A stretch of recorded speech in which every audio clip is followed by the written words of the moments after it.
Well, hello. Look who is on YouTube. Moi. What am I doing? Well, okay, I'm starting this because, now I've been in the real world for a couple of years. The real world being I'm not a flight attendant for Emirates anymore.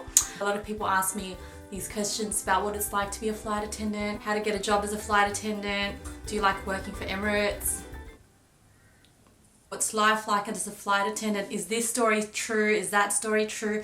So I thought I would collect and create a series so that I can slowly roll out this information. Hopefully I don't get sued. I don't really know if I can say this stuff, so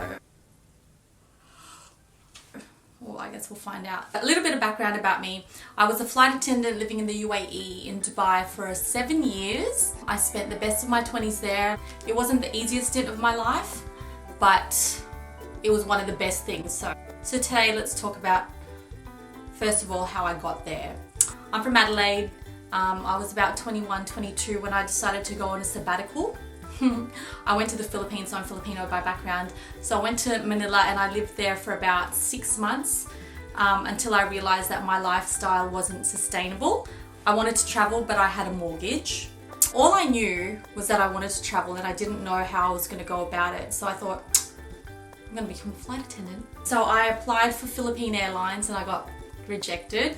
Well, actually, first of all, anyway, long story short, doesn't even matter. And then I went to this agency in the Philippines. So you have to get filtered through an agency. You don't just go to the open day. So then I went to the open day and yeah, so there was like 100 people. At the time, I had a cousin who was already working for the airline. She gave me some tips. She said, get involved, but don't be too involved. Don't be too attention seeking, but don't be too much of a fly on the wall. Say your piece, but don't be too opinionated. You go through stages. There were 4 stages. The first one was a group of 100 was divided into 4 groups. Yeah, we sat in a circle and then you had to introduce yourself and you had to say, I can't believe I remember this, but you had to say what was your favorite movie and why, and if you're an animal, what would you be and why? If you want to know what my answer was, you're gonna have to subscribe to my channel. No, I'll tell you what it is. Okay, so I told them that my favorite movie was Closer. And then I said if I were an animal, I would like to be a dog because dogs are friendly. Nothing outstanding. So 50% of the people were cut after that introduction. And then the next step was we were divided into another 4 groups. This is where they gave us a scenario. In that scenario, there was never any right or wrong answer. What they wanted to see was how you communicate with the 5 other people in your group. See how you manage disagreements. Are you going to take over? Are you going to take control? At this stage, what they really want to see, this is just from my opinion, no one ever told me this, but I guess after the experience of working on a plane, what they really want is someone who's able to work in a team and can manage adversity and can endure sort of tense situations. And then from there we were colored again. So I think 70% of the people in our group were cut out. In the Philippines, because English is not the first language, we had to do an English test. The last thing was your final interview. Can you provide a scenario where you failed and how did you manage it? Please sir, can I have some more? Now will you please take me for this job? So that's pretty much what happened, and then that was it. I was straight off to Dubai. And then came the next 7 years of my life. So people ask me, do you need to know how to swim? And it's okay, you go through training and they teach you how to evacuate. They teach you what you need to do in those scenarios. Tell you what though, thank God I never had to cross that bridge. Height, yes. There was sort of a height requirement, but it wasn't by feet or like meters. If you can reach the top of a door, even if you have to tiptoe, as long as you're like, you're not wearing any shoes and you can touch it, then you pass. And you have to do a hearing test, like can you hear? The other one was, your eyesight test. Oh, and also you have to do an x-ray.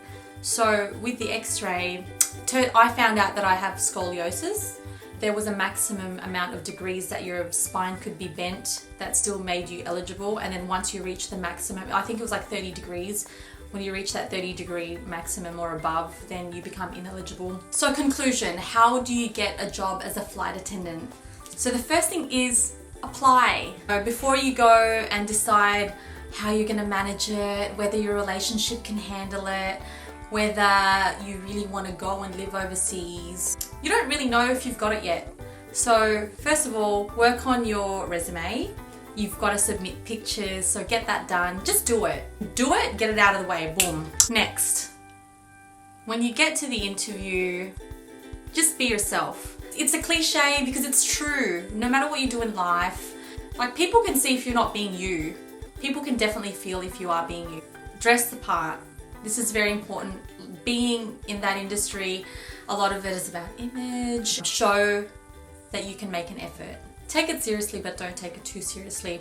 I had some friends who had applied up to 4 times, and it was on that 4th go that they got it. Like, the first time, the second time, the third time wasn't the end of the world. They ended up getting it anyway. So when you make it, that's it. It gets pretty full on sometimes, especially if you're living somewhere overseas, so you learn the culture, you're far away from your friends, you're far away from your family.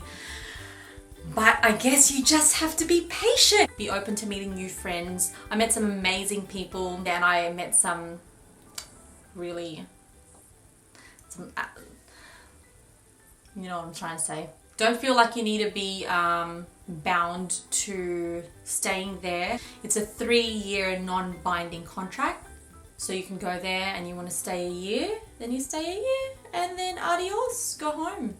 Or if you stay 3 years, you get a bonus at the end of it, and then you can re-sign your contract. So I hope that was helpful. Let me know if you have any questions. Comment below. I know it's in, like, this is my first video, but there's no harm in subscribing. Adios for now, and I'll see you next week.